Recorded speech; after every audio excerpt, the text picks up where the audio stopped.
The action took a little while to get going on stage 3 of the Dubai tour, but when it did happen, it was the local Skydive Dubai team that lit the touch paper. After nearly 40 kilometres of racing, 5 men rode away, including previous day's escapees Vladimir Gusev and Alessandro Bazzana. Despite losing out to Elia Viviani on stage 2, Mark Cavendish still held the leader's blue jersey by 2 seconds over the Italian. The steep finish at the Hatta Dam is perfect for Alejandro Valverde, and he's one of the favourites for the victory today.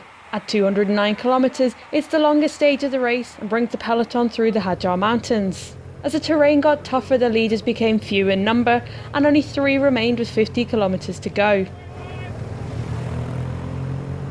Martin Verschoor was the second to go after Mohamed Al-Mahawi dropped off the back around 10 kilometres earlier. However, the gap to the escapees continued to drop as the peloton picked up the pace. The chase was disrupted as several riders crashed when they got caught up in a piece of carpet that had been laid to cover a grid on the road. Tired-looking Verschoor finally gets caught by the peloton.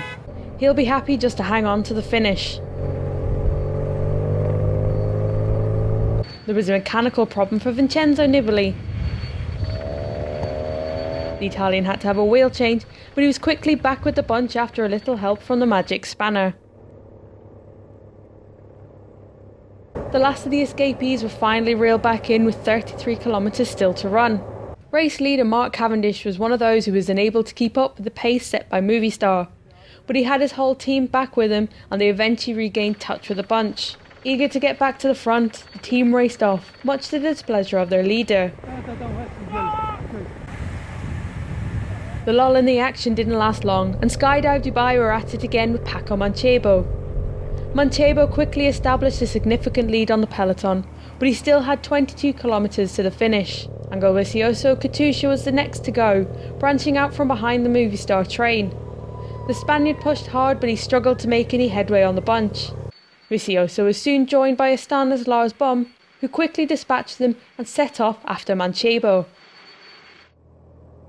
The pair managed another 2 kilometres before they too were caught.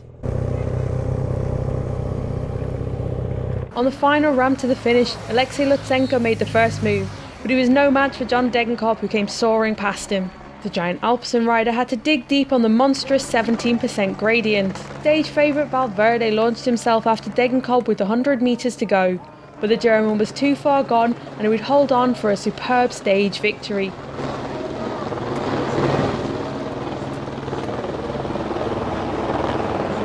He really had to give it everything on that final climb, and the initial drive at the bottom giving him that crucial advantage on Valverde. The Spaniard really left his move too late, running out of road to catch Degenkolb. The German laid it all out on the road there, and the effort showed as he gasped for air at the finish line. A soigneur tries to help him with his helmet, but he just wants to be left alone. Stage winner.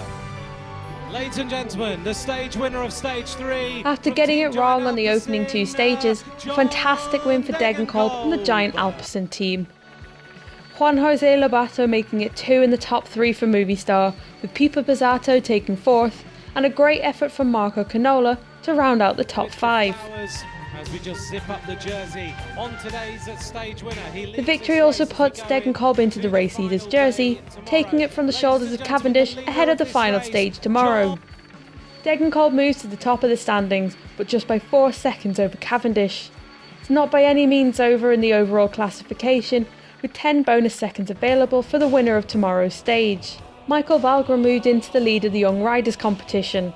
The top 3 in that classification all on the same time, so position in the bunch will be key on the final stage. I knew that the finish line was coming there, but yeah, it was a really tough sprint, and I sprinted all what I had, and I think it was a good timing, and was not too early. I mean, I felt still good that I could go a long sprint, and that's what I did. It's great to win here, and I'm very happy to get a victory that early in the season, and yeah, thanks to my team. It was a great team effort today.